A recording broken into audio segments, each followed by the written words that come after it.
recién nacida. Estamos tratando de ir, ¿no es cierto? Como nos preparamos antes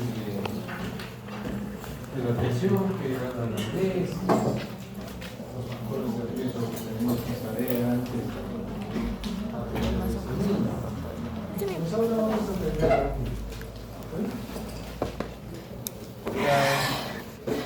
un niño normal. 90% de nuestras atenciones neonatales van a ser normales. Como les decía antes, poco o mucho no vamos a hacer para atender a estos niños. Nacen, lloran, hacen su recorrido normal, pero estamos hablando de ese 90%. De esos niños que son pequeños, que no tienen factores de riesgo, que nacen y lloran, que no nacen deprimidos.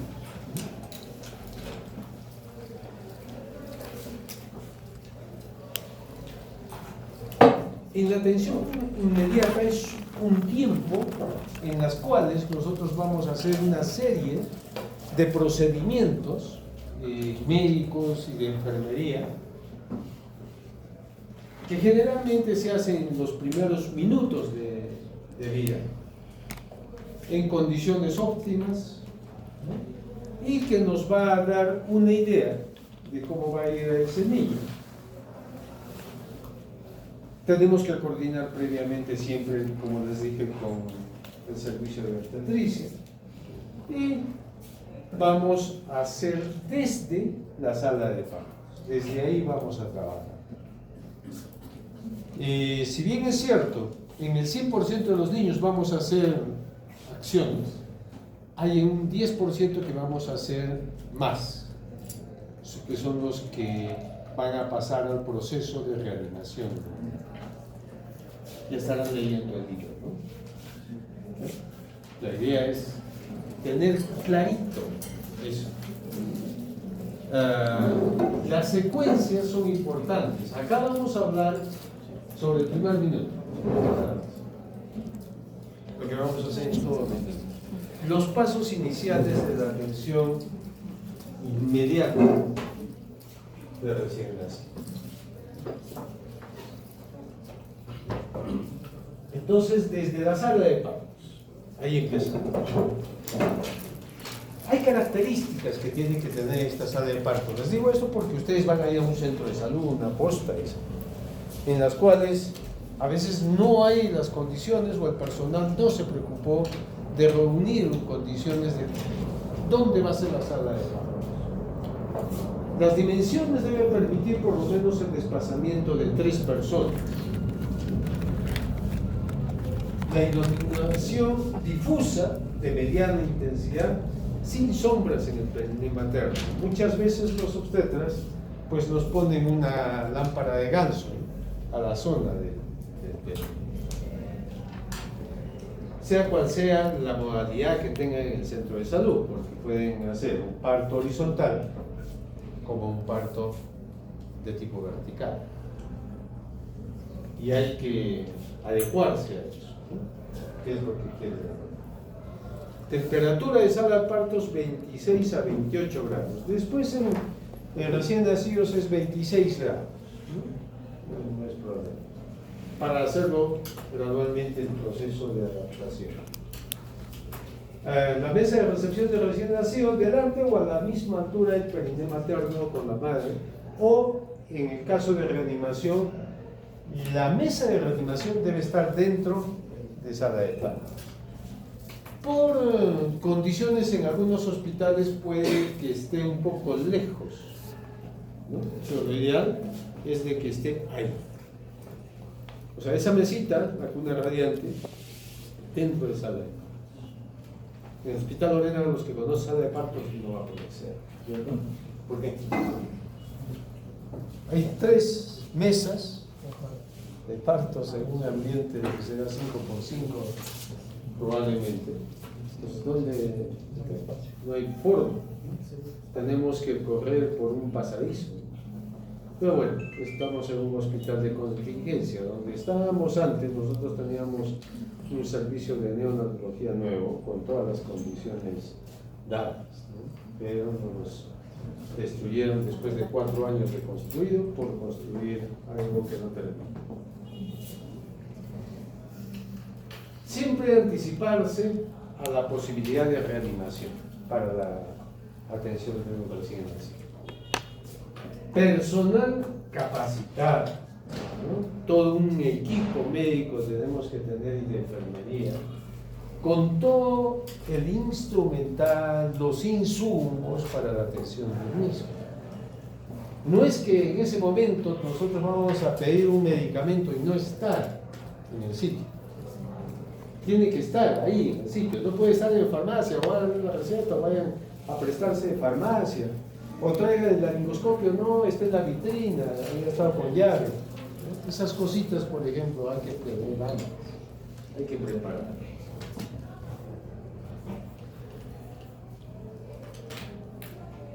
Entonces, lo primero que tenemos que hacer para atender a un niño, donde sea que ustedes atiendan, así me atiendan un parto cada mes, cada semana, es un orden de cosas que van a hacer del chequeo. Primero, verificar que el equipo esté listo, todo el equipo de la atención. Informarse de los antecedentes obstétricos y del parto, de la gestación y del parto. Utilizar todas las medidas de bioseguridad que tenemos que tener para la atención. El lavado de manos es el estándar de oro para la bioseguridad, ¿no? Mandilón, guantes, que son de barrera, ¿no? Hacer un check de los equipos. ¿Qué tenemos que tener? No necesariamente lo voy a utilizar, porque por ahí cuando se creó recién la clínica obstétrica, ¿no? Y que atendieron algunos partos en la clínica de la universidad cuando estábamos en la Avenida de Cultura, no había oxígeno. Entonces, ¿por qué? No, nosotros vamos a atender a los embarazos sin riesgo. ¿Y quién les dice que ese embarazo durante el parto no se cumplió? Pasó 8, 10 sin novedad y el número 11 o 12 se complicó. Y ahí cerraron la clínica y nunca más se volvió a utilizar la clínica para partos. Entonces, yo tengo que tener una bolsa de reanimación, laringoscopios con diferentes tamaños de hojas. En neonatos no utilizamos esos laringoscopios que ustedes conocen en adultos, que son curvos, ¿cierto? De varios números. Acá utilizamos de hoja recta. Hoja recta para niños a término, para niños prematuros. E incluso en algunos hay para niños muy extremos. Sondas de aspiración, de secreciones, un tubo mayo, tubos endotraqueales de diferente calibre, guantes, pilas. Hay que probar siempre esto antes de la atención, pruebe. La manera de probar, por ejemplo, una bolsa de reanimación, ¿cuál es? Agarren la máscara acá, sujétenla así y vean si hace presión. Pues de repente hay fugas y en el momento que ustedes van a reanimar no va a entrar presión positiva al pulmón. Igual, prueben el laringoscopio, si está con pilas, si el foco funciona o se quemó el foco. ¿Qué más necesito? Algunos insumos de medicamentos, ¿sí? ¿Cuál es el principal que no debe faltar? Adrenalina. En el proceso de reanimación, que ustedes conocen A, B, C, D, ¿qué significa D? Bien. ¿Y qué hacen para cumplir con esa A? ¿Qué podrían hacer? ¿Qué significa? La respiración. ¿Qué hacen para que el niño respire? Limpias Estimula. estimula Eso hace que respire. Y si no respira con la respiración, ¿qué otra cosa hace para que respire?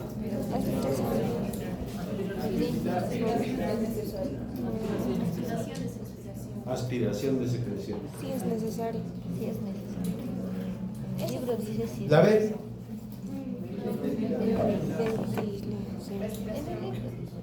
Hay que ventilarlo, si es que no respira. ¿La sé? Circulación. Ese masaje. O le pongo adrenalina, también mejora la contracción. Entonces siempre tengo algo que hacer con el ABC. Entonces la adrenalina, aparte de con Aquion o bicarbonato o cloruro de sodio que pueda tener, o el alcohol, dextroazoto 5 a 10 cloruro de sodio, que son para casos de hipovolemia, ¿no? Cloruro de sodio. Siempre debe estar a la mano.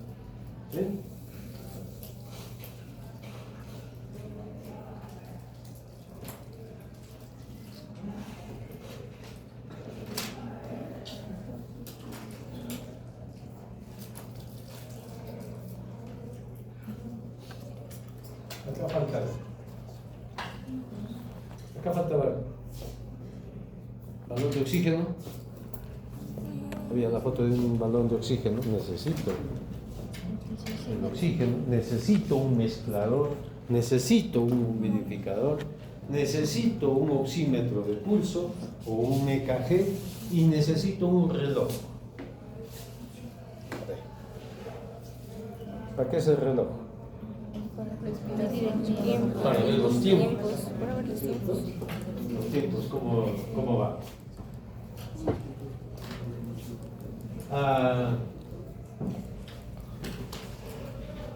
Hay pasos iniciales que debemos cumplir. Antes, en la guía del 2015, lo decía en 30 segundos. Esto le han dado una amplitud, pero lo ideal es de 1 minuto, pero que empecemos por el proceso de ventilación antes del minuto. En este primer minuto que le dicen el minuto de oro de recién nacido, yo tengo que cumplir algunas cosas. Primero, tengo que asegurarme de la temperatura del ambiente donde lo voy a tener. Sea por, me puede decir, yo estoy en una postal lejana y no tengo esa cunita radiante bonita que tienen en los hospitales. ¿Se pueden hacer su cunita?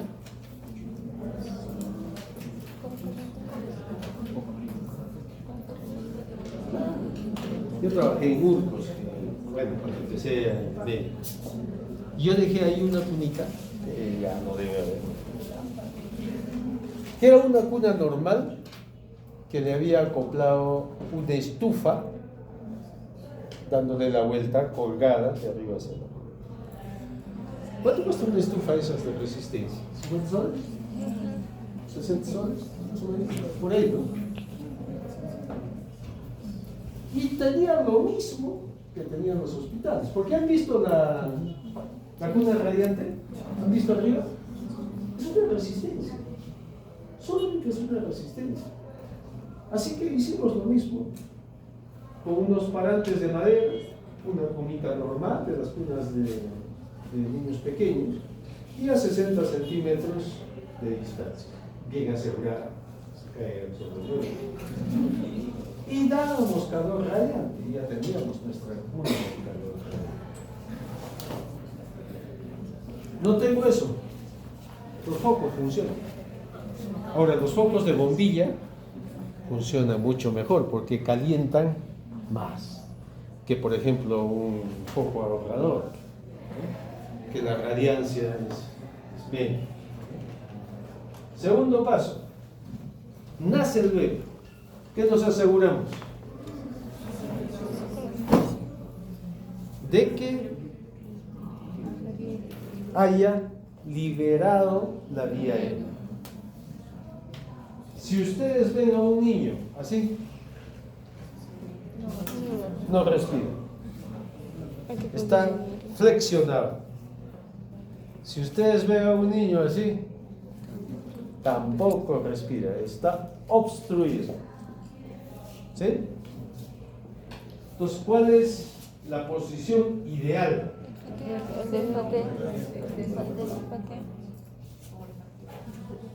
¿Cuál es la posición ideal? Olfateo. ¿Hay cuál posición de olfateo? ¿Cómo es la posición de olfateo? ¿Hay posición de olfateo? No, ese es extendir. Tú estás haciendo esto. Posición de olfateo. Hagan de cuenta todos para que tengan la posición. Algo huele rico. ¿Y ustedes qué hacen? Automáticamente hacen esto, ¿no? Ponen la nariz en el sitio más lejano. No ponen así. No, ponen esta posición. No está así, no está flexionado, está con ligera extensión, ¿no es cierto? Mi cuello está ligeramente extenso. Pero esa es la posición ideal. Ahora, el niño cada momento pierde posición. Entonces, ¿qué es lo que tiene que hacer? Reposicionar. Se va para un lado, para el otro. Tercer paso.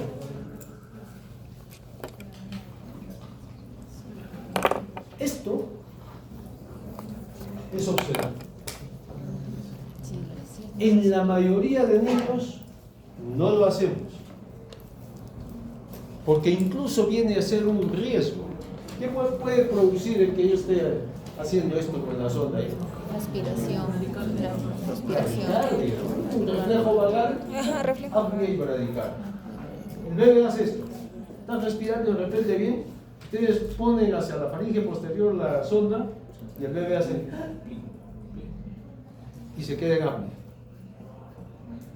Y comienza a ser radical. Por eso no lo hagan si es que no es necesario. ¿Cuándo lo van a hacer? Cuando vean que las secreciones son tan abundantes que obstruyen la vía aérea. ¿Sí? En ese caso, primero boca, después fosas nasales. Después venimos con el secado. A un niño yo lo tengo que recibir con 2 campos secos y precalentados. 2 campos secos y precalentados. Uno es para secarlo y el otro es para cambiarlo, porque no lo voy a dejar sobre el campo húmedo. Entonces lo seco y retiro los paños húmedos. Y ya lo tengo ahí, ¿no?, en buena posición, o sobre la mamá, ¿no? Igualito. Lo único que cuando hacemos sobre la mamá, ¿qué no le seco? Las manos. ¿Para qué? Para que refte hacia la mama. En el niño hay que secarlo de arriba, la cabeza sobre todo hay que secarlo. Acuérdense, la cabeza es casi la cuarta parte de la superficie corporal de un recién nacido. Entonces, la cabeza y se cubre, ¿no? Con el segundo lo sequé y con el segundo campo lo voy a cubrir sobre la mamá.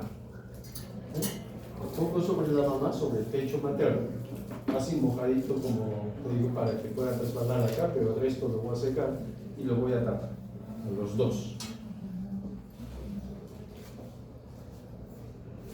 Y después evalúo.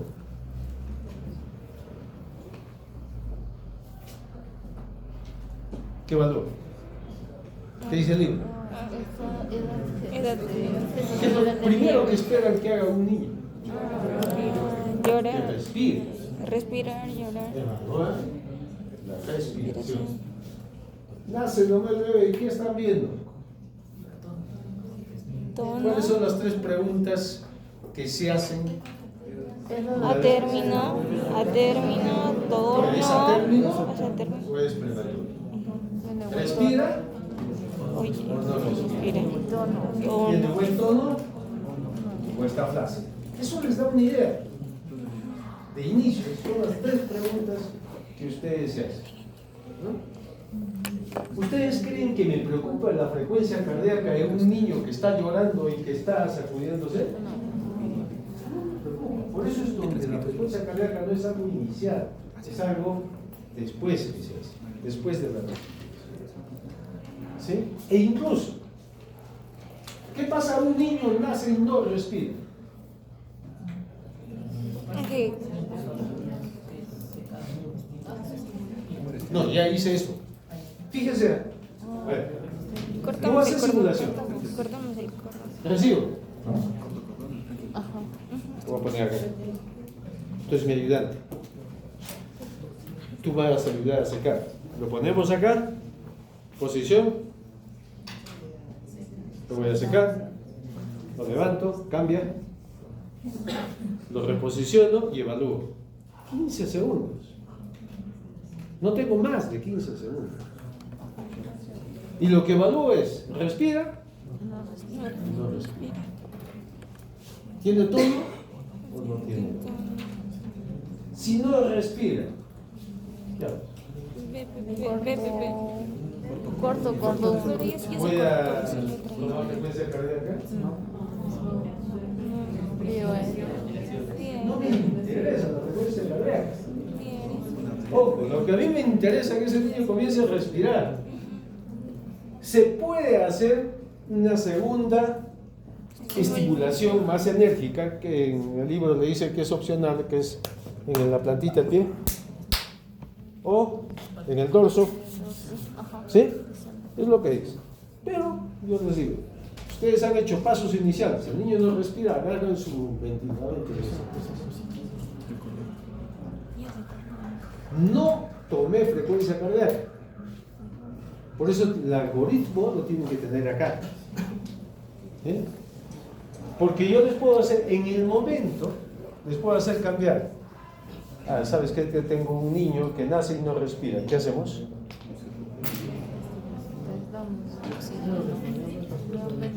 Ya hice los pasos iniciales. Pasos iniciales. Evalúo, no respira. ¿Qué hago? Ventilación a presión positiva. Está, bueno, pueden estimular, pero si no, ventilación a presión positiva. ¿Cuánto tiempo? 15 segundos. Muy bien. Después de 15 segundos, ¿qué hago? Ahí está la frecuencia cardíaca. La frecuencia cardíaca está en 88 en 6 segundos. ¿Qué hago? No, continúa. Claro, Mr. Sopo. ¿Qué? El Mr. Sopo, los pasos correctivos, porque ya has dado ventilación, presión positiva. ¿Ves? Frecuencia. ¿Se dan cuenta? Ahora, ¿ustedes se van a aprender de memoria? No. Lo que van a hacer es responder a lo que el niño está presentando. Por eso es lo interesante de la reanimación. Estoy empezando desde ahora un poco a introducirlos en eso. Pero lo que quiero es de que ustedes actúen de esta manera. Evalúen, decidan, actúen y evalúen nuevamente el resultado de su actuación. Evalúen, decidan qué hacer, actúen y evalúen nuevamente. Entonces yo les puedo decir, ¿sabes qué? Sí, pues está 8 en 6. Y ustedes ya saben, 8 en 6 segundos es 80. 11 en 6 segundos es 110. ¿Por qué en 6 segundos? Porque no quiero perder tiempo. En el mínimo tiempo posible voy a evaluar la frecuencia cardíaca. Muy bien, me salí un poco lo que voy a hacer en la siguiente semana con la animación. Evaluamos que el niño respire, que tenga buen tono, que sea término, ¿no? Que no necesite ninguna otra cosa. Eso es lo normal. La estimulación es opcional siempre y cuando lo respire, ¿no? Y en reanimación, si a pesar de todo eso, no respira. Muy bien, ¿cómo le vamos a dar el calor? Acá yo voy a hablar del niño normal.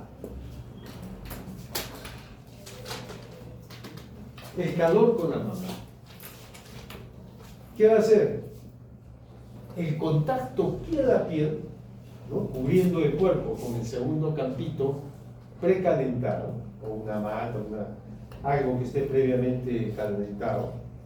Le ponen al niño, si pueden, una gorrita, ¿no? Al comienzo, en los primeros minutos de vida, sobre todo, abriguen de la cabecita, que es donde puede perder más calor por evaporación, ¿no? Entonces, de esta manera le vamos a dar calor. Como les digo, lo último, las manitos, nomás lo que le dejamos sin secar para que pueda un poco acercarse a la palma de la mano.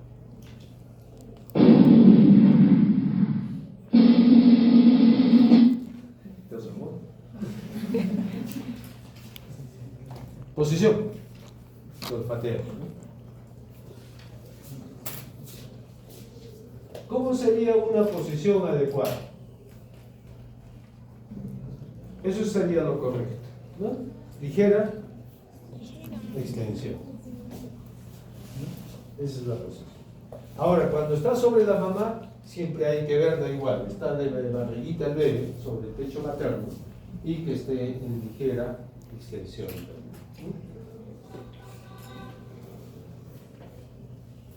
A veces utilizamos en el proceso ya de reanimación, podemos utilizar una toallita dobladita sobre los hombros. ¿Por qué? Porque si lo dejan ustedes al niño así, el occipucio puede ser prominente. Entonces, ¿qué hace al estar echado? El occipucio lo lleva hacia adelante. Entonces, para ver esa diferencia, se le pone debajo de los hombros y ya cae un poquito, cae la cabeza. Igual, en ligera extensión. ¿Qué sería lo malo? Que esté así. Sí, le han puesto debajo de los hombros, pero muy alto. Entonces le ha llevado la cabeza hacia abajo, está hiper extendido y acá está obstruido la vía aérea. O al revés, ¿no? Como decía, lo le pusieron, entonces el occipucio lleva el mentón hacia adelante, hacia el esternón, y obstruye igual la vía aérea.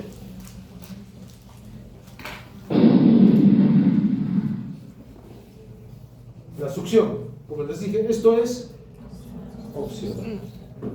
De verdad, casi no se realiza, a no ser que el niño nazca deprimido o con aspiración o con secreciones meconiales o abundantes que obstruyan el hecho de que ustedes van a hacer la ventilación a presión positiva. Entonces, primero se aspira la boca y después las fosas nasales. Ustedes no pueden necesariamente tener un aspirador eléctrico como lo tenemos en los hospitales. Pueden tener una perilla de goma, y con eso pueden aspirar igual. Entonces, es una aspiración mecánica y lo que se aconseja que los tubos de aspiración o las ondas de aspiración no sean tan delgadas, que tengan que ser de 8 o 10 French, unidad de medida de diámetro interno de la zona. Porque si no, si es más pequeña, las que más utilizan a veces en niego son las número 6, no sirven para aspirar. Se van a obstruir con la secreción espesa que tienen. Entonces, no me sirve mucho. Secado. Y a un niño, lo mismo, por lo menos atender 2 personas. Y si es reanimación avanzada, por lo menos 3 personas de reanimador.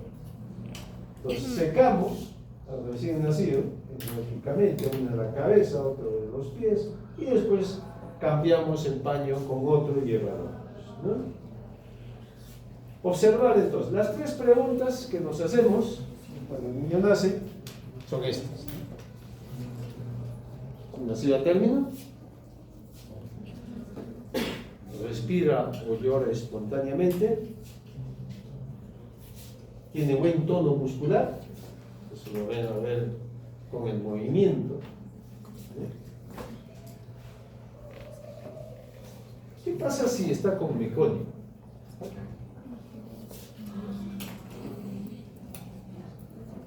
Este era el algoritmo que se utilizaba. Ahora, olvídense de esto.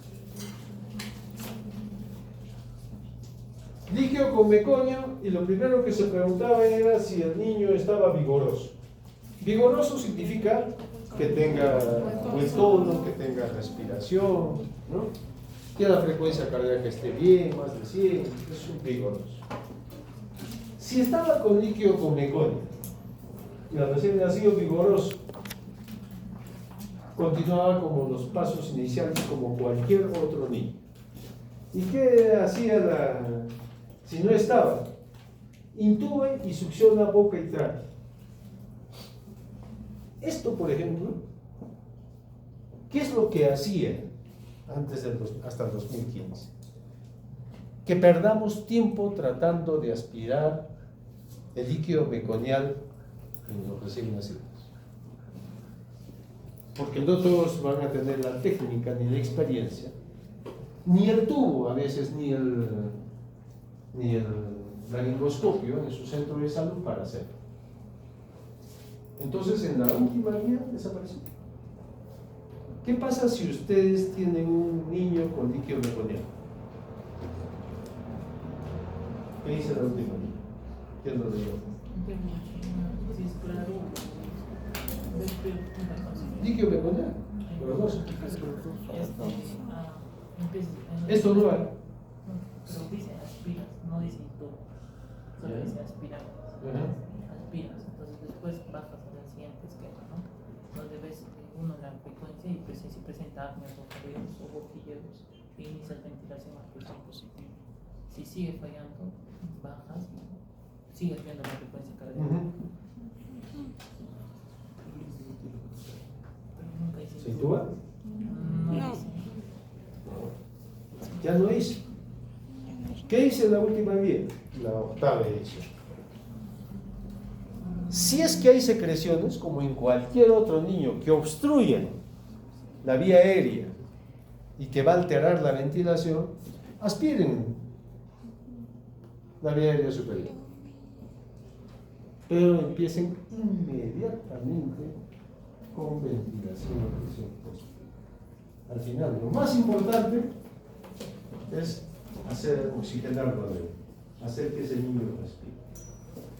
Antes no, decíamos, si está con líquido meconial, acá hay líquido meconial en la tráquea. Entonces aspiraba, metía el aspirador y de tráquea aspiraba, pero perdía tiempo. Y esos lo podían hacer unos cuantos, pero la mayoría no lo podía hacer. Porque eso es rápido. Al proceso de intubación ahora incluso le han dado un poquito más. Antes le daban 20 segundos. O sea, 20 segundos de plazo para que puedan intubar. Ahora es la nueva guía, les ha aumentado 10 segunditos más en la lava, ¿no? 30 segundos de ese. Entonces, bueno, no se preocupen, es lo más importante, aspirar y ventilación.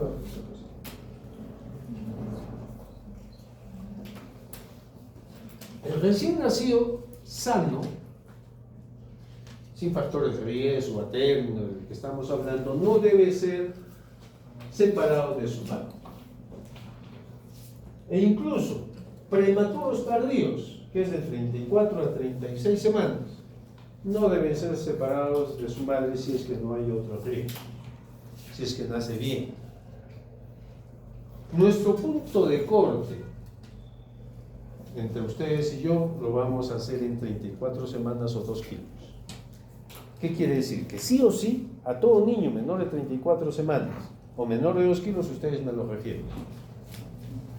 Y si es mayor, que es los prematuros tardíos, entre 34 a 36, lo observan como otro.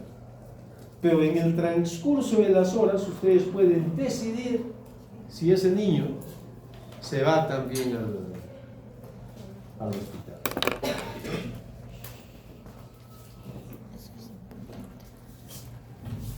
El niño debe estar vigoroso, con respiración espontánea, llanto vigoroso, buen tono muscular. Y ahí lo tenemos con la mamá, con su gorrito, cubiertos los dos. Mientras sigue la atención a la mamá en el proceso de alumbramiento o alguna sutura si es que han hecho algún corte, ¿no? Entonces, una de las cosas que más estamos haciendo hoy día, e incluso en partos por cesárea, es el contacto piel a piel. Este procedimiento pues, nos evita muchos costos, muchas complicaciones. Facilita el apego precoz, facilita el inicio temprano de la lactancia materna, tranquiliza a la madre recién nacido, la madre no siente eso de que algo le falta, ¿no? De que le están separando de algo, lo tiene, lo agarra. Ayuda a mantener la temperatura del recién nacido. Acuérdense qué temperatura tengo en mi barriguita, 36 o 36,5, ¿no? Es la temperatura de mi abdomen. Y el bebé está ahí. Y como tengo buena temperatura ambiental también, va a favorecernos. Ayuda a la estabilización metabólica del bebé, sobre todo de glucosa. Permite la colonización del intestino con bacterias normales, ¿no?, que tiene la madre, evitando colonización a veces por otro tipo de bacterias patógenas o resistentes. Hubo un estudio sobre la colonización bacteriana del intestino del recién nacido entre niños nacidos a término, por parto vaginal, y recién nacidos por cesárea. ¿Era igual? No era igual. La microbiota intestinal era diferente. A base de ese estudio, hicieron un experimento. Siempre y cuando no haya bacterias patógenas a nivel de cada uno. Ponían el campito, el segundo campito, entre las piernas de la mamá, partos por cesárea. Y con ese campito lo secaban al niño. Un poco instaurar esa flora vaginal, que es la que todo niño está, o todos los que hemos nacido de parto vaginal, pues hemos tenido contacto. Y son las primeras bacterias que van a colonizar mi intestino, y esa es la microbiota que debemos tener. Entonces, hay que permitir la colonización con las bacterias normales, incluso de la piel, e incluso esas bacterias que hay alrededor que emanan de esos glandulitas que miran alrededor del pezón, ¿qué se llama? ¿Sí? Y eso emanan unas bacterias, que son bifidobacterias, ¿no?, aparte de los lactobacilos, que deben colonizar nuestro intestino. También reduce el llanto, ¿no?, el estrés de ambos, ¿no?, y se tranquiliza. Entonces, ¿cómo hacer esto? Colocar al niño desnudo. Siempre y cuando estamos hablando de niños normales, que están activos, con buen llanto, ¿no? Cubrimos a ambos con una manta limpia y seca, correcta de algodón, iniciar desde el momento del nacimiento, e incluso, como demora más de un minuto en cortar el cordón, la mamá está unida al cordón todavía a la placenta. ¿Sí? No es que espero un minuto para hacer el contacto precoz, es inmediato, un seco ahí rápido. Por lo menos por una hora, media hora, una hora, hay que tratar de mantenerlos con la mamá, ¿no? Descubrimos esto ¿por qué? Para ver el color, para ver cómo es el patrón respiratorio, ¿no? Siempre tenemos que estar vigilando algunas funciones vitales. Otro procedimiento que hacemos inmediatamente después del parto, el corte de cordón. Esto ha variado mucho, ¿no?, en los últimos años.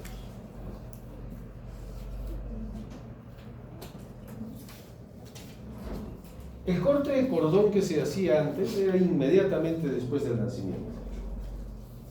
Pues nacía el bebé, cortaba, ¿entiendes?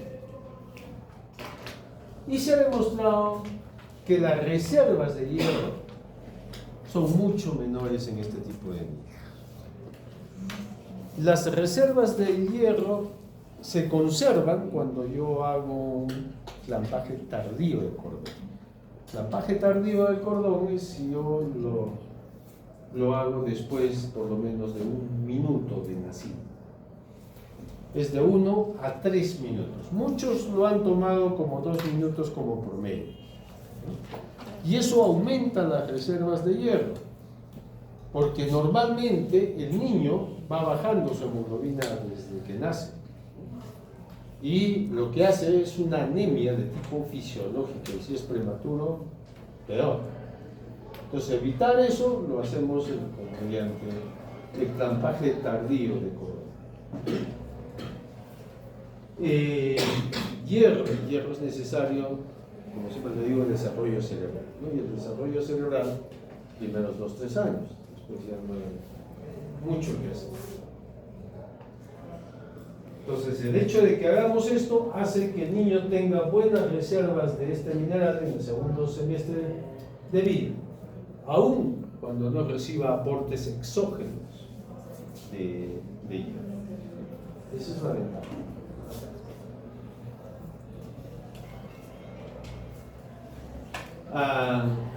El cordón umbilical se va a caer, pero va a depender mucho del grosor del mismo.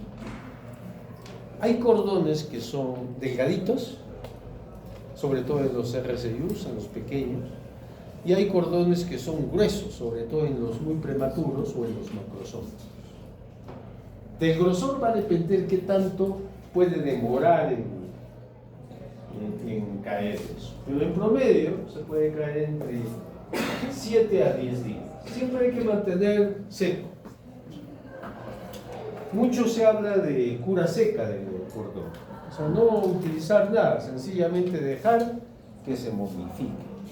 Además, un niño no se baña la primera semana, ¿no es cierto?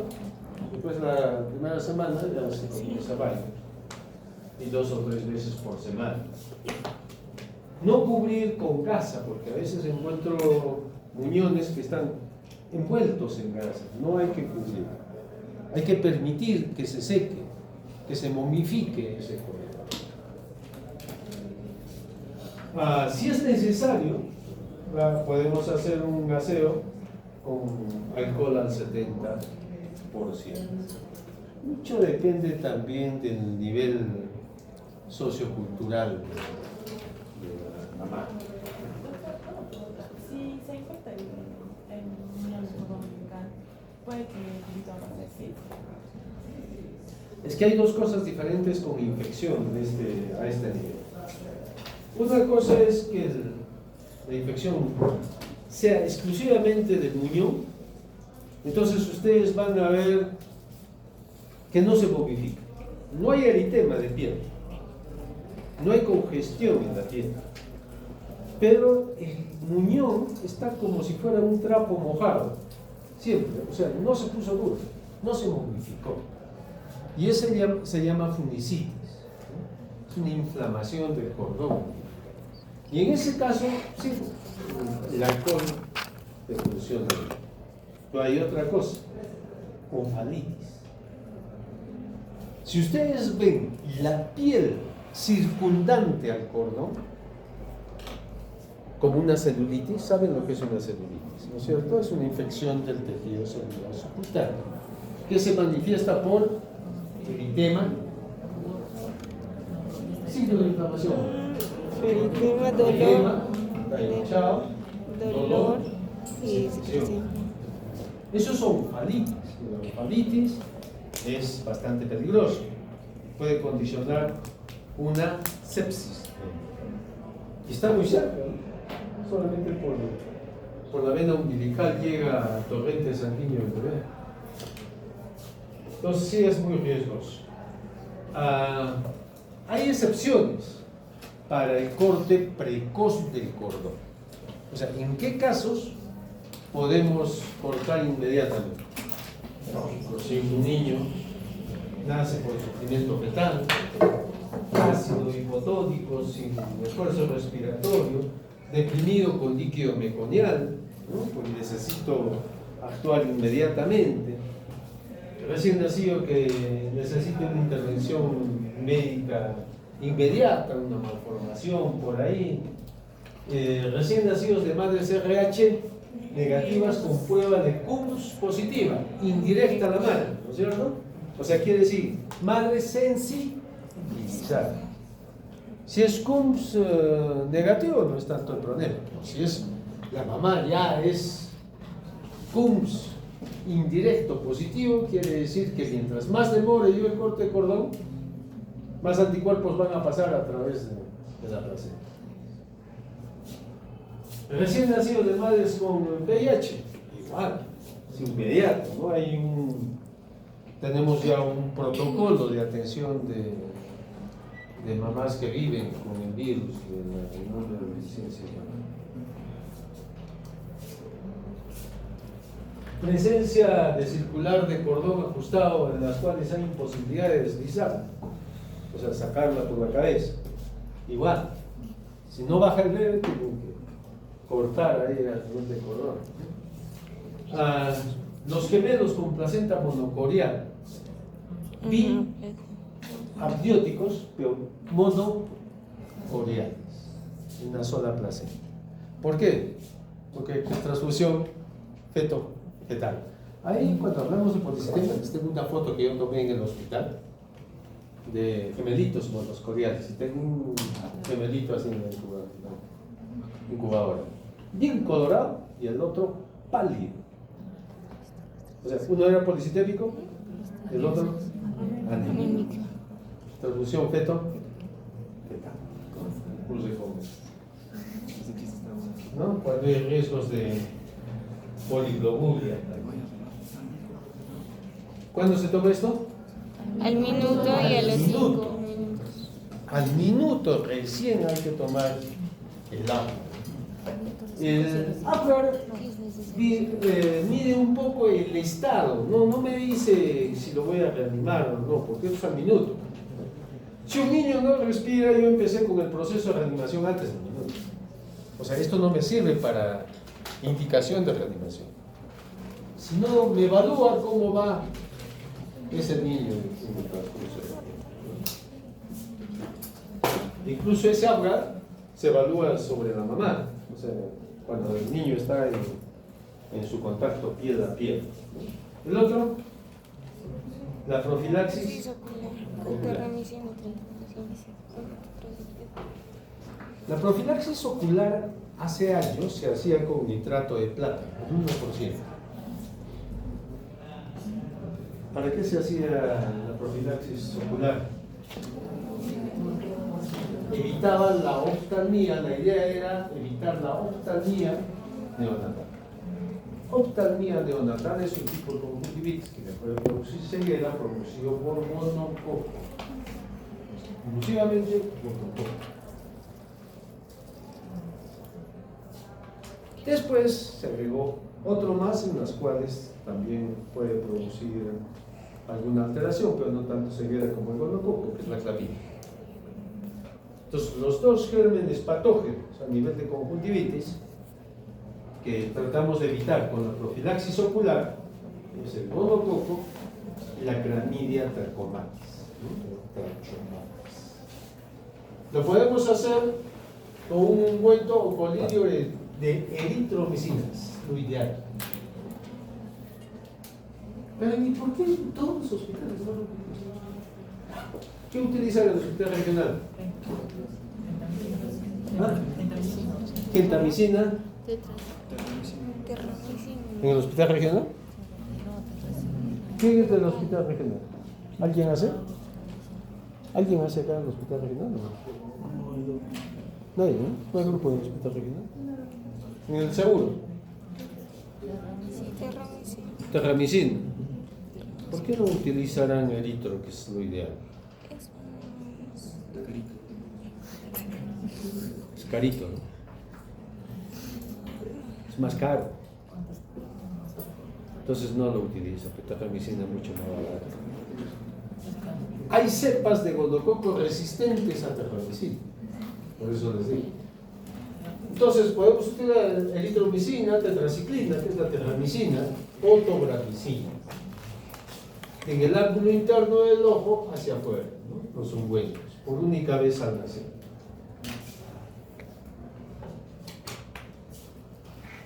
Entonces, sí, la oftalmia neonatal es una conjuntivitis durante las primeras 2 semanas de vida. Generalmente con gonococo aparece al tercer día. Tercer día de vida aparece una secreción abundante y ustedes apretan el ojo y sale como gotas, ¿no? Igual que una gonorrea.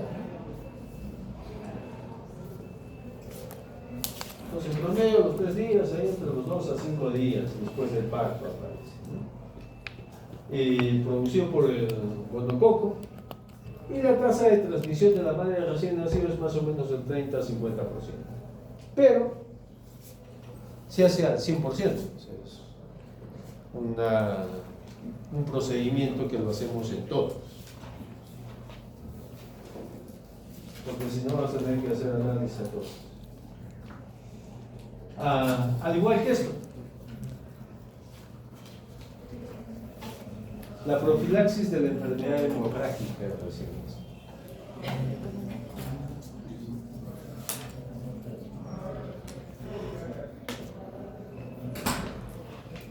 ¿Por qué lo hacemos? Vitamina K. ¿Por qué? Para evitar hemorragias. Porque el niño no produce vitamina K. Y hay factores de coagulación, 2, 5, 7, 9, que son dependientes de. ¿Y por qué el niño no produce vitamina K? No hay flora, no hay flora bacteriana. Pues la flora es la que produce la vitamina K. Se pone 1 miligramo intramuscular en el tercio medio de la cara anterolateral externa del músculo izquierdo. Porque en el derecho ponemos la vacuna, la hepatitis B. No al revés. A veces me alteran las enfermedades, pero no. Cada músculo tiene su sitio, su función. El izquierdo para vitamina K y el derecho es para hepatitis B. Y el otro para la BCG.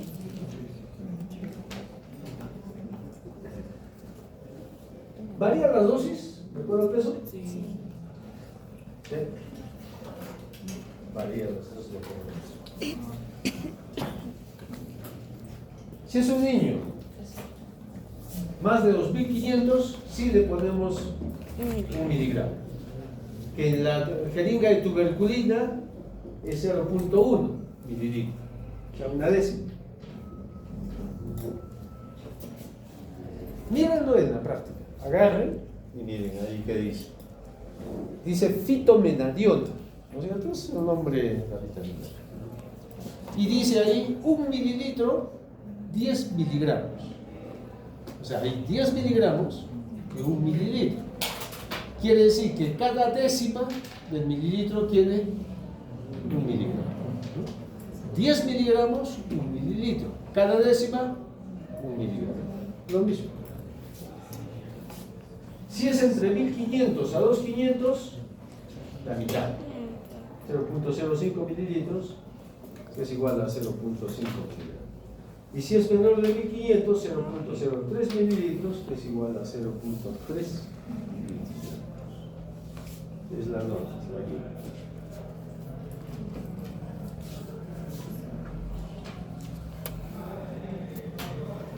Bueno, de esto ya hemos hablado. Después de que le hemos hecho toda su atención, seguimos avanzando con este bebé. Dentro de estos primeros 5 o 10 minutos que le vamos a atender, vamos a hacer control de peso.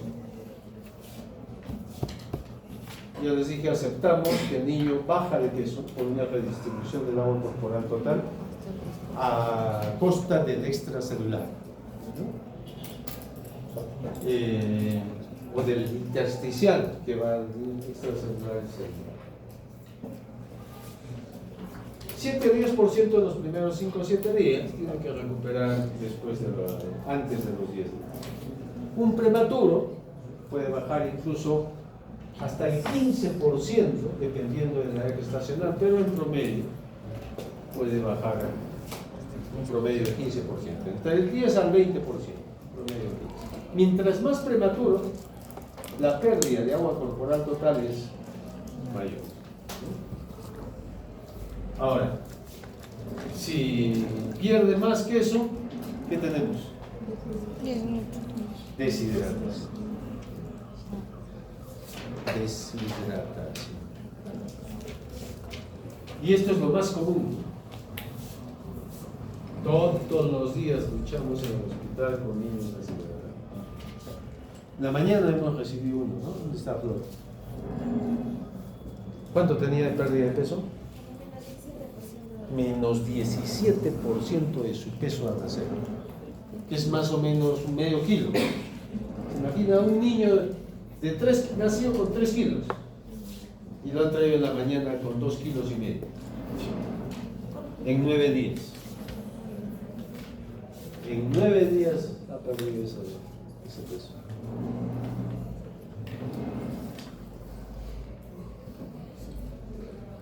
Medición de la temperatura para un poco saber cómo va la adaptación térmica y evaluamos después la edad de gestación.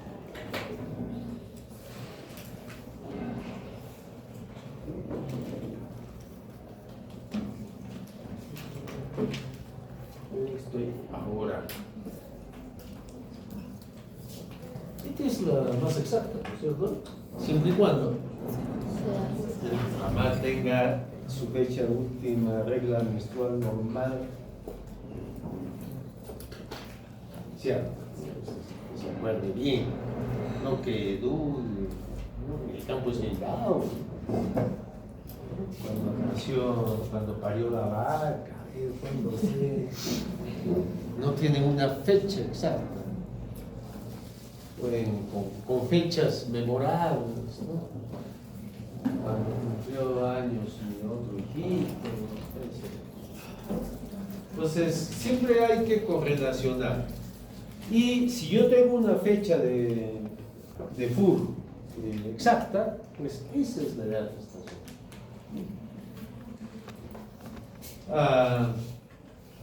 La evaluación clínica lo puedo hacer desde el momento en que el niño se esté desarrollando en la etapa fetal.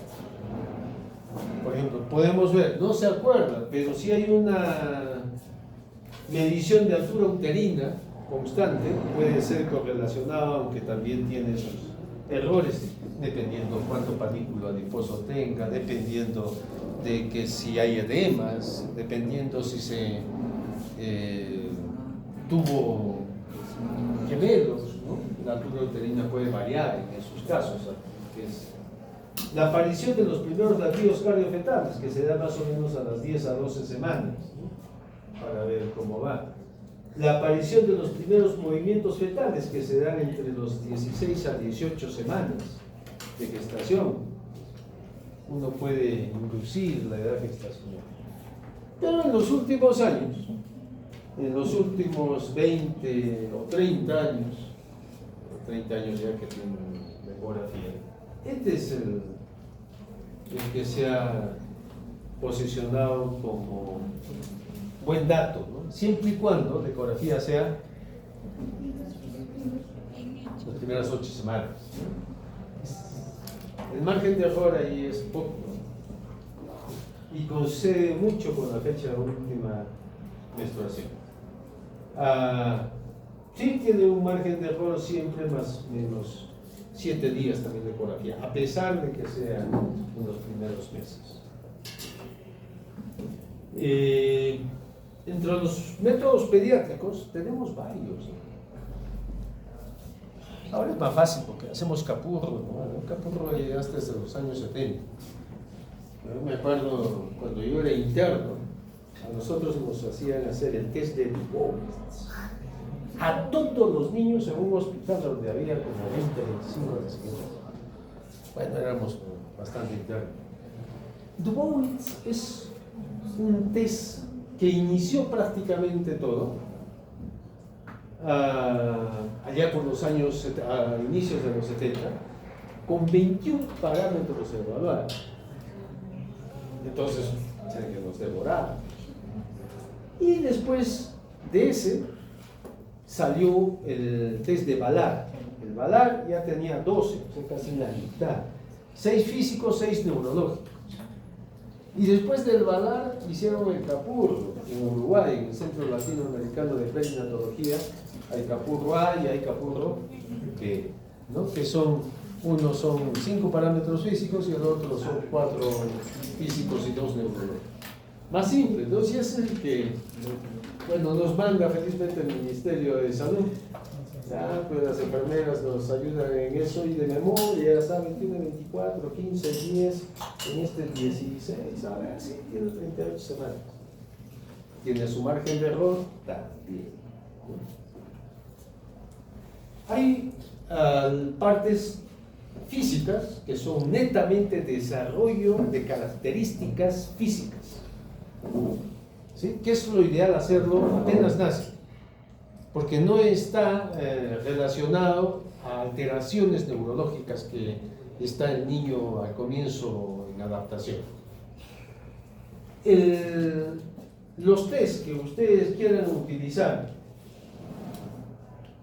de parte de neurológico y físico después de las 12 horas, cuando ya el niño esté completamente adaptado, ¿no? Entonces, este es el Capurro. Todos ya lo conocen, ¿no es cierto? Todos han ido ya a una sala de atención inmediata de recién nacido.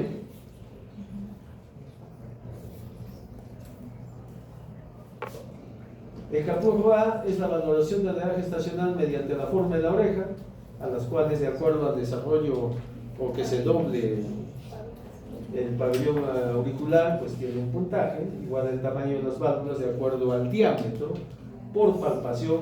La formación del pezón es por observación, ver la elevación y qué diámetro tiene la areola.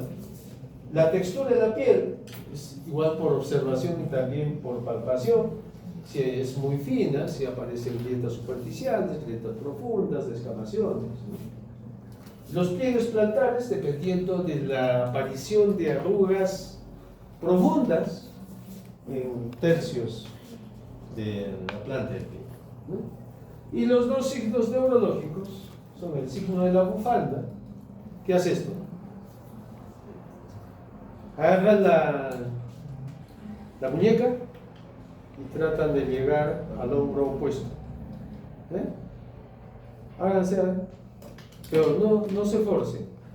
Hagan hasta donde sientan una pequeña resistencia, suavemente, hasta que sientan resistencia.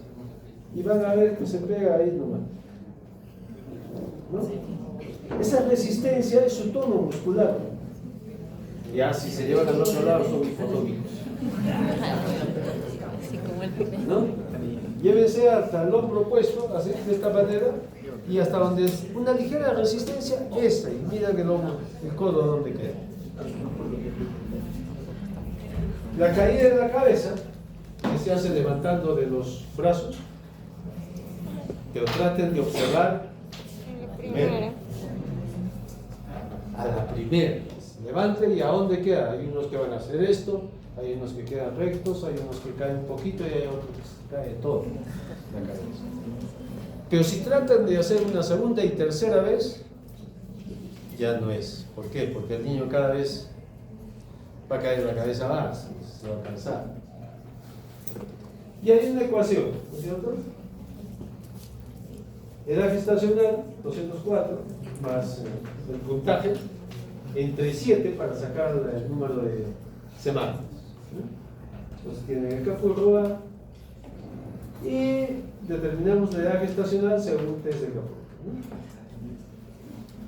Hay esos cuadritos que los tenemos ahí, que nos facilita porque ya no están dividiendo. De acuerdo al puntaje, ya son 42, 40.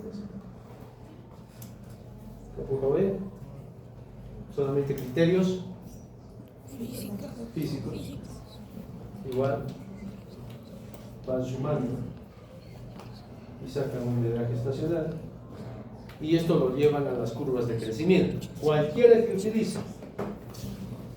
En Perú hay las del INPROMI, por ejemplo, que es la que algunos utilizan. Esta es la de Luchenko. Luchenko hizo esto sobre más o menos 30 y tantos mil recién nacidos en Denver, Colorado, Estados Unidos. Un estudio grande. Y clasificó el peso, la talla, el perímetro cefálico en relación a la edad gestacional, y también utilizó el índice ponderal, que es la relación peso-talla. Entonces, lo clasificó en percentiles, que iban del 10 al 90, 50 en el centro, 25 y 75 en el intermedio. Y puso el peso en relación a la edad gestacional. Por ejemplo, tengo un niño de 38 semanas y pesa 3,500. Adecuado para ¿Dónde quedará? Adecuado para 38, 3,500, estoy acá.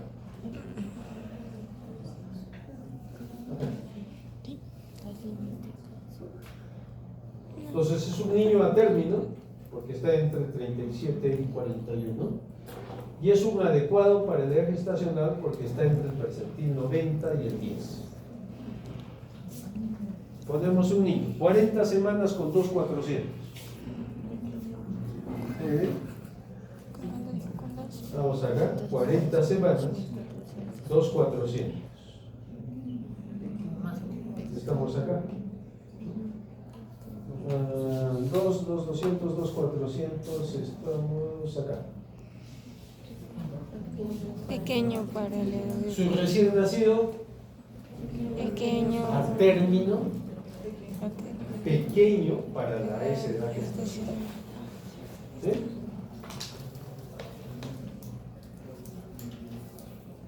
Igual lo podemos hacer con la talla, igual con el perímetro cefálico. Entonces yo tengo 9 posibilidades diagnósticas en todos los niños. Recién nacido, a término, pequeño, adecuado y Grande. recién nacido, prematuros, que son todos los que van a estar acá, pequeño, adecuado y grande. Puedo tener un prematuro de 33 semanas con 2,800. Sería grande. 33 semanas es acá, 2,800 estamos acá. 33. Grande. Su recién nacido prematuro, grande para la edad gestacional. ¿Sí? Entonces así vamos a ir clasificando. A todos los que sea PEC, o sea, todos los que están en esta área, todos los que están en esta área son los que son pequeños para la edad gestacional.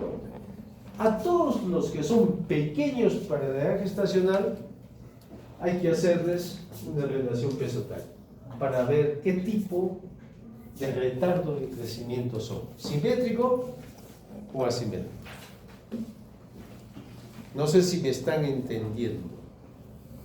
Les pongo un ejemplo. Tengo un niño de 38 semanas con 2,2 kilos,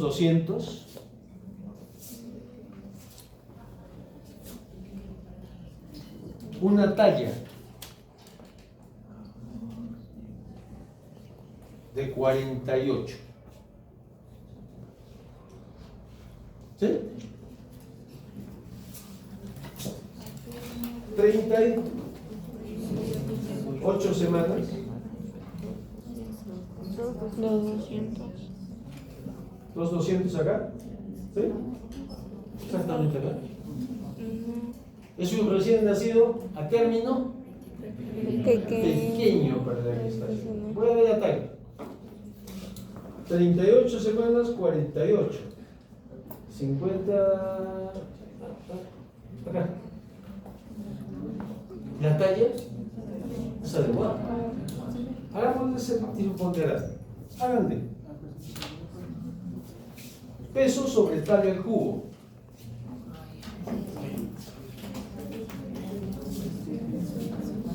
Peso en gramos sobre talla al cubo.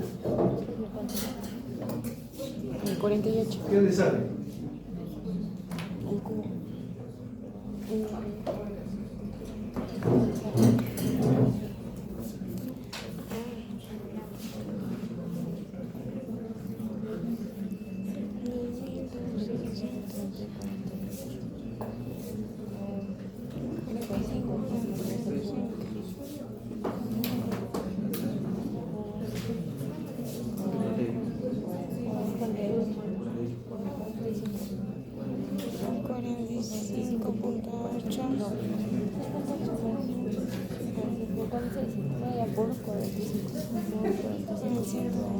En gramos sobre la talla al cubo.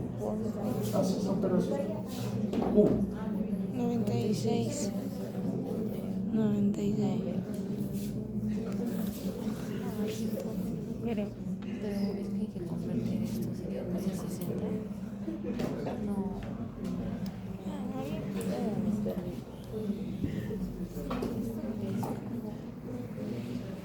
¿Más al cubo?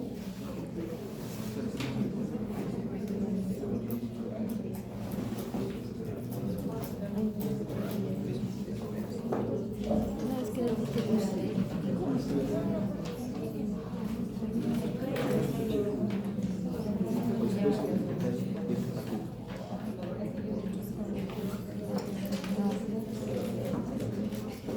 Sería 48. ¿Cuánto sale?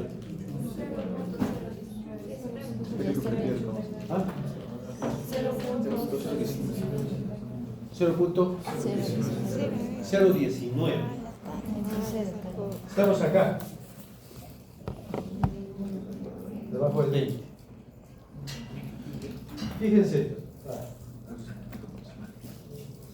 Estamos acá. 38. Está por debajo del percentil 10. ¿Qué significa?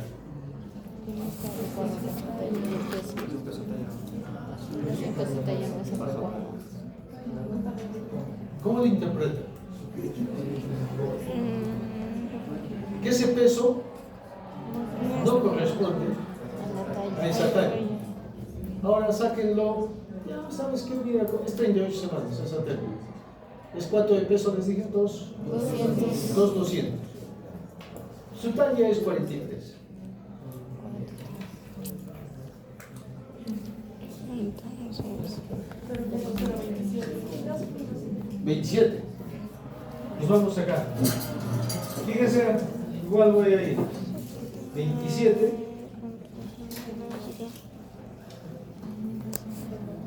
Acá. Acá. 27 lo estoy diciendo. No está bien. ¿Qué significa? Ojo, este niño es un PEC. Lo que les digo. A todos los que a ustedes les sale PEC, hagan el índice ponderal y van a saber el tipo de RCI que tiene. ¿Está bien o no está bien? ¿Sí?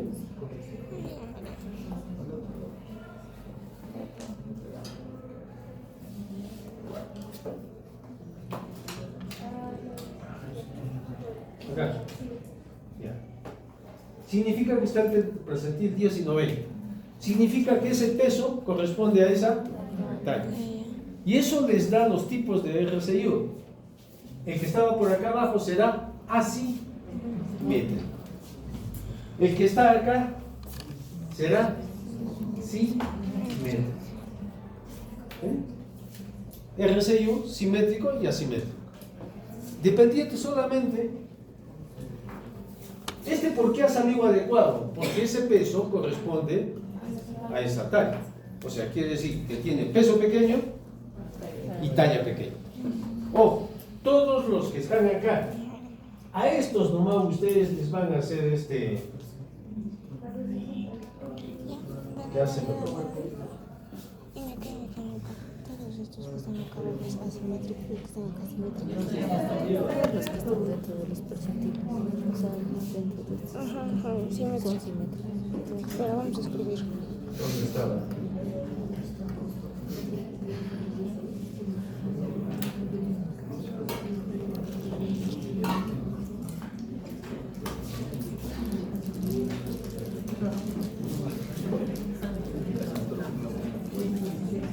Entonces, el índice ponderal me sirve para saber qué tipo de RCI hay. ¿Y para qué sirve que les diga, es simétrico, asimétrico?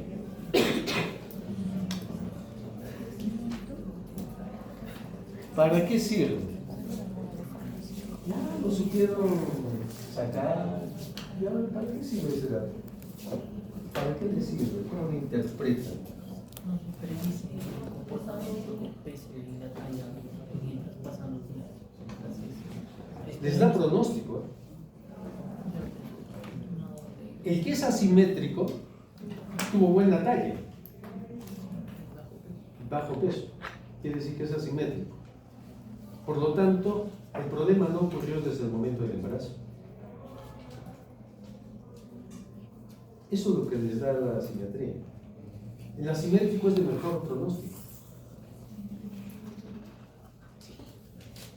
En cambio, el simétrico, en las cuales el peso correspondía a la talla, a ese pequeño para la gestacional, significa que la talla no es pequeña. Por lo tanto, el factor de riesgo a la madre empezó desde el comienzo del embarazo. Y eso les da peor pronóstico.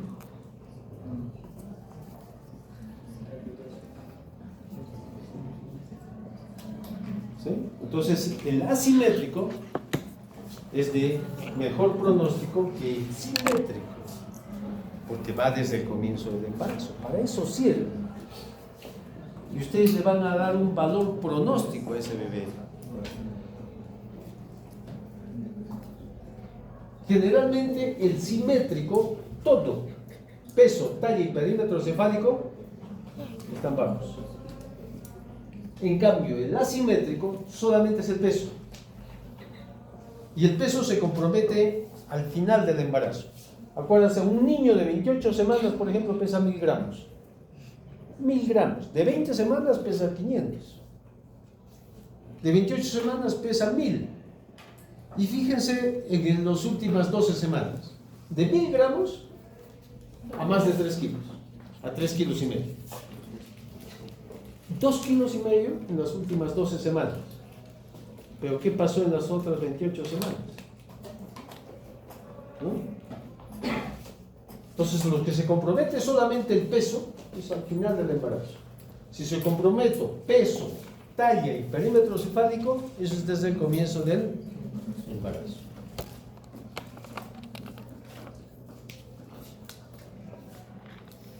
Entonces tenemos esta clasificación, ¿no es cierto?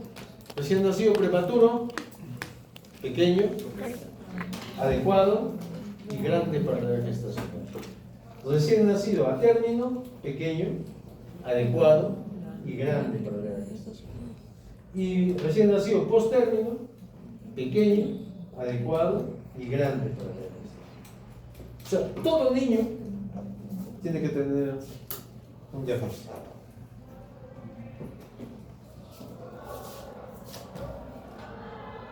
Ahora, como les digo, la mayoría van a estar acá, ¿no? Recién nacido a término, adecuado para la gestación. Ese es su signo. Entonces, yo puedo tener esto. Un adecuado, un grande para la gestacional y un pequeño para la gestacional, un RCI1.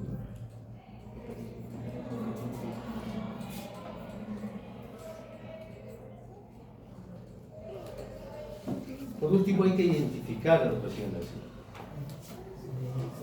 donde estén, así tengan un parto por mes, me tienen que tener un libro de nacimientos, en las cuales esté anotado el nombre de la mamá, los apellidos del recién nacido, el sexo, el peso, la talla, perímetro cefálico, el aura, fecha y hora de nacimiento. Y si hay alguna condición de observación al momento de nacer. Eso tiene que estar en un cuaderno. Aparte de ese proceso de identificación que se hace en el libro de nacimiento, que está acá, yo tengo la otra que es la pelmatoscopía, que es la huella plantar. Ojo, la huella plantar solamente sirve en los primeros días. La huella plantar no es una huella dactilar. Solamente me sirve 1 o 2 semanas a lo mucho, porque después va a cambiar, ya no es lo mismo. ¿Ven? Entonces tratamos de poner la huella plantar junto al índice derecho, la huella del índice derecho de la madre, para poder relacionar. Pero tengan en cuenta, no es una huella dactilar la huella plantar. Y en los primeros días sí nos sirve para identificar esas huellas particulares, pero después ya no. Y la otra es el brazalete de identificación. Pero ustedes han visto que nosotros hemos cambiado mucho en eso porque hemos tenido muchos problemas con el brazalete. El brazalete es rosadito y celeste, depende del género, del sexo. ¿Qué se pone en el brazalete? ¿Qué datos se ponen en el brazalete? El nombre de la madre. No, de inicio no va el apellido del bebé, que lo pueden poner después, pero el nombre de la madre. Yo quiero relacionar a ese niño con una madre. Fecha, hora de nacimiento, sexo, y si puede peso. Eso es lo que va. Nombre de la madre, fecha, hora de nacimiento, sexo y peso. Pero ¿cuál es el problema con este bendito brazalete? Se sale. Y hemos tenido problemas con eso. Entonces, ¿en qué hemos dado? Los mismos datos se los ponemos en un esparadrapo de tipo analérgico, no del esparadrapo más duro, sino del blanquito, en la espalda. Apenas nacen,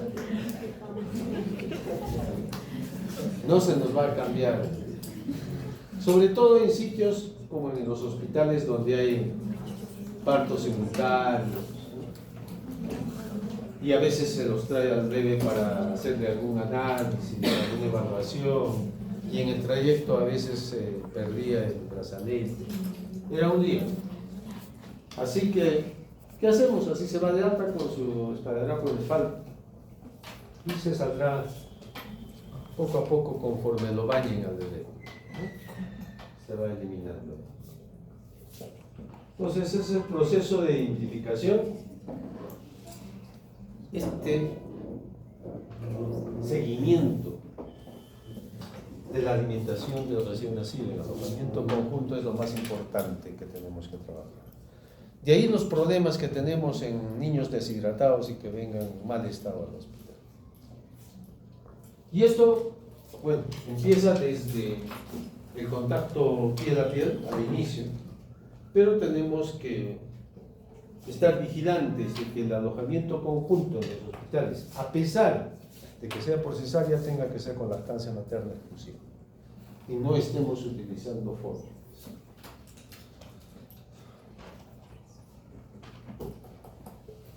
Entonces, la recomendación para mejores prácticas en hospitales y hacer hospital amigo de la madre y el niño.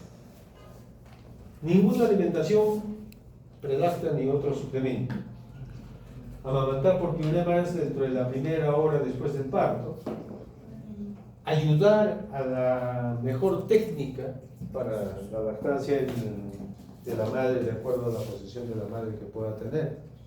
Porque hay varias, eso lo vamos a ver ya en lactancia materna, hay varias técnicas que podemos tener. No solamente el hecho de que esté sentada, sino el hecho de que esté de costado. La lactancia nunca se debe poner horario, esa libre demanda, a solicitud. Y siempre tenemos muchos paradigmas en la lactancia materna.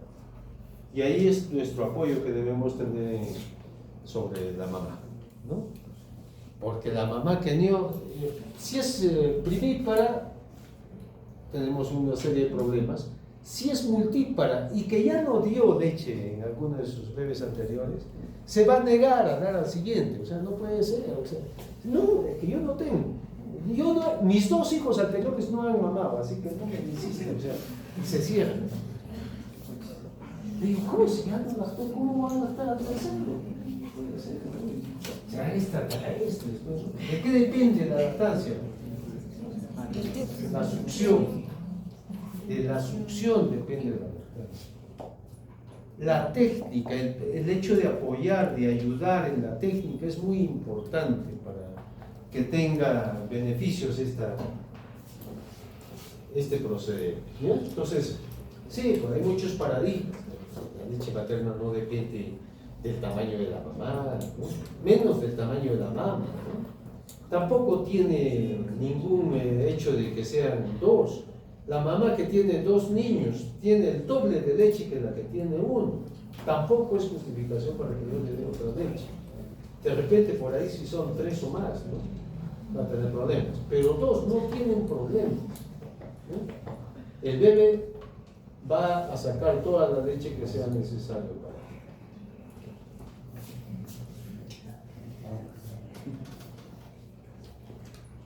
¿Qué es un niño normal? Todo niño que me nazca primero entre las 37 a 41 semanas, que es lo que hemos tratado de hacer ahora, ¿no? De 2.500 a más o menos 3.800,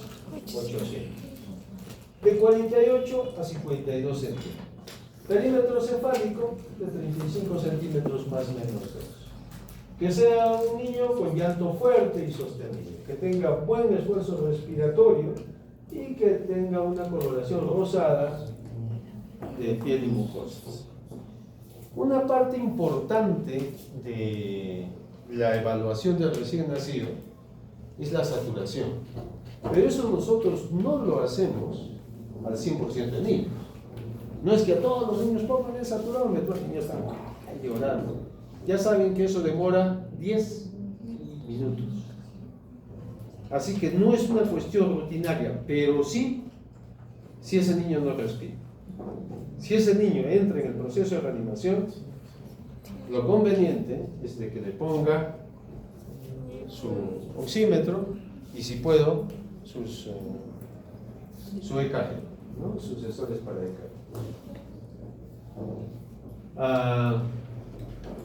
Que tenga buen tono muscular, que su frecuencia cardíaca esté entre 100 a 160 latidos, o que cuando el niño duerme, esos latidos pueden bajar a 90, cuando está en reposo y está durmiendo. La respiración generalmente de un niño normal que va a quedar en observación es un niño que tenga respiraciones irregulares, a veces con pausas de 5 a 10 segundos, pero que no sobrepase más, porque si no ya va a llegar a ser apnea. La definición de apnea neonatal, que es diferente, apnea al nacer. Apnea neonatal es aquel niño que nace, respiró y que después por algún motivo deja de respirar. Ahí estamos hablando de apnea neonatal. En cambio, apnea al nacer es un niño que nace y no llora, o sea, nunca respiró. Frecuencia respiratoria entre 40 a 60, que tenga buen reflejo de succión, de oclusión, de búsqueda, que tenga un examen físico normal, que la temperatura esté entre 36,5 a 37,5. Pues es lo que tratamos de hacer con ese bebé normal, que es el 90% de niños en alojamiento conjunto. Es lo que vigilamos. Que no había presencia de signos de alarma. Esos signos de alarma pueden ser porque tuvo vómitos, porque cambió de color a cianótico, o porque estuvo muy colorado, o porque apareció y se puso histérico, amarillo, ¿no? De que es un niño que está hipoactivo. Pues ya son signos de alarma que vamos a ver posteriormente que tenemos que vigilar. Antes de que se vaya el niño tiene que ser vacunado también. Hasta el año pasado manejábamos el esquema del 2018. En noviembre del 2022 salió la nueva, las nuevas normas, la norma técnica de inmunizaciones a nivel nacional. La tienen en la plataforma. ¿Sí? La tienen en la plataforma. Esta es la última norma técnica del 7 de noviembre del 22. Nosotros solamente vamos a ver de toda esta norma técnica, que es, ahí están todas las vacunas, solamente dos. BCG y hepatitis B. ¿Qué significa BCG? Calmet y Guerin, ¿no? Es un nombre que se le da al bacilo tuberculosis bovis. Mycobacterium bovis.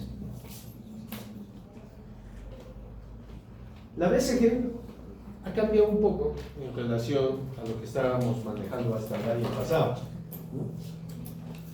Ya sabe que la vacuna para BCG no previene la tuberculosis, sino las formas graves de tuberculosis. No es que nunca nos va a dar. Hasta, como les dije, hasta antes de noviembre del año pasado que cambió esto, era 2 kilos. Mayores de 2 kilos, se ponía vacuna. Ahora ya han bajado, 1500. Ahora es 1500 gramos. A todos los que son igual o mayor a 1500 se debe vacunar en las primeras 24 horas.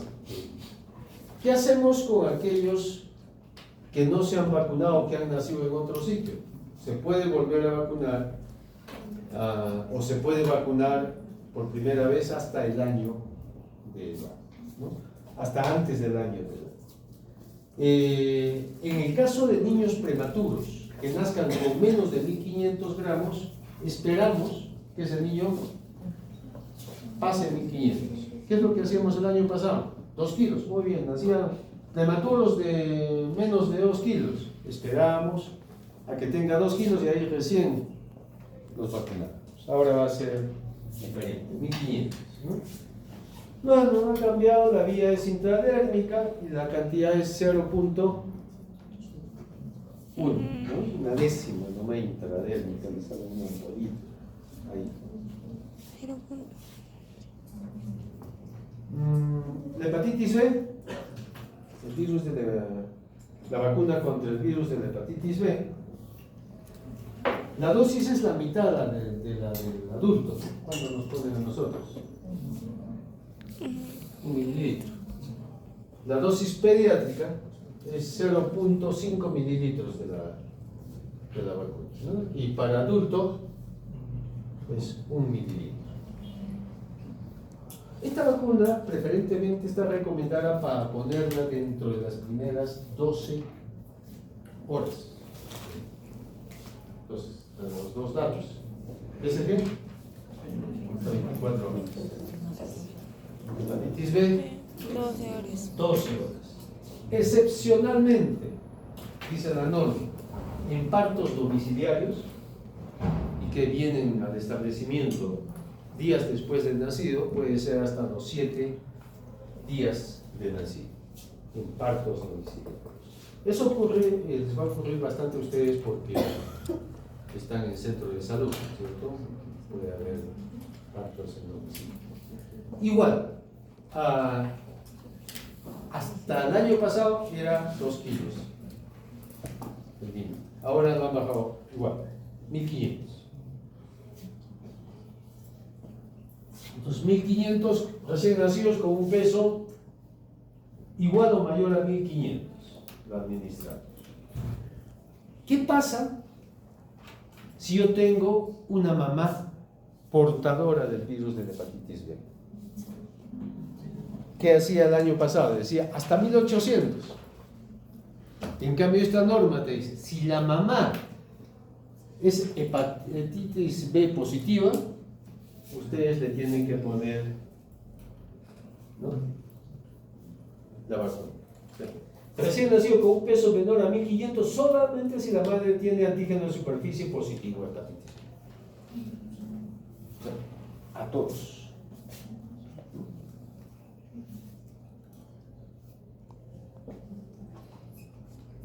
Dice igual, en caso de partos domiciliarios, excepcionalmente se podría colocar la vacuna hasta los 7 días de vida igual. Excepcionalmente. Entonces la dosis al recién nacido es única, porque después va a haber otras dosis de repetición a los 2 y a los 6 meses, ¿no es cierto? 0.5 mililitros. Igual, ¿dónde es? Intramuscular. Muslo derecho le corresponde. Igual. Cara anterolateral, músculo vasto externo. Perfectamente. Muy bien.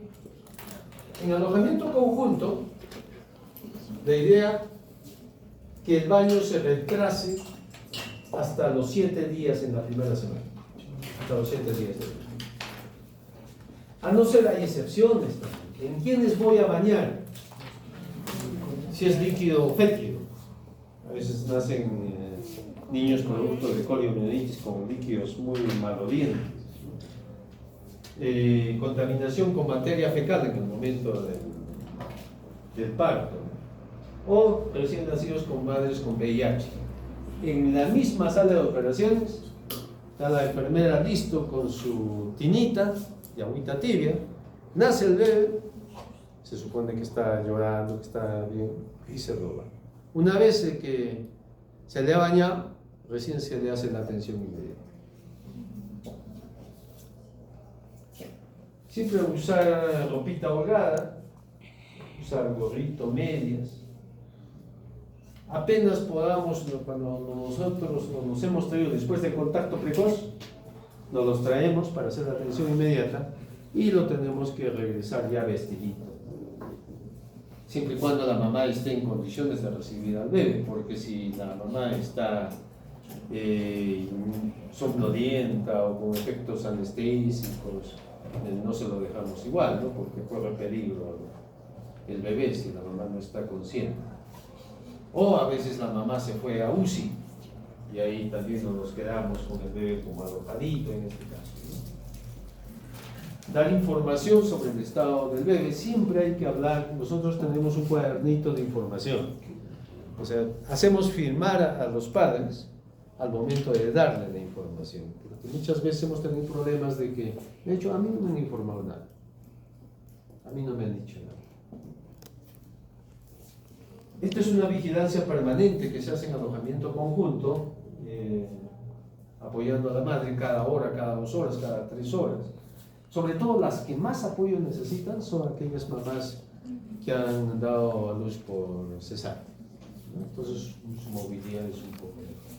Entonces ahí hay que vigilar de todo lo que es funciones vitales, ¿no? Frecuencia cardíaca, frecuencia respiratoria, saturación, si es que es necesario por algún riesgo menor en glucotés, también les hacemos los glucotés, sobre todo después de nacer, ¿no? Por tiras reactivas, no hay control de glicemia, evaluación de algunos cambios que pueda haber. El tamizaje neonatal lo hacemos después de los 2 días. ¿Por qué?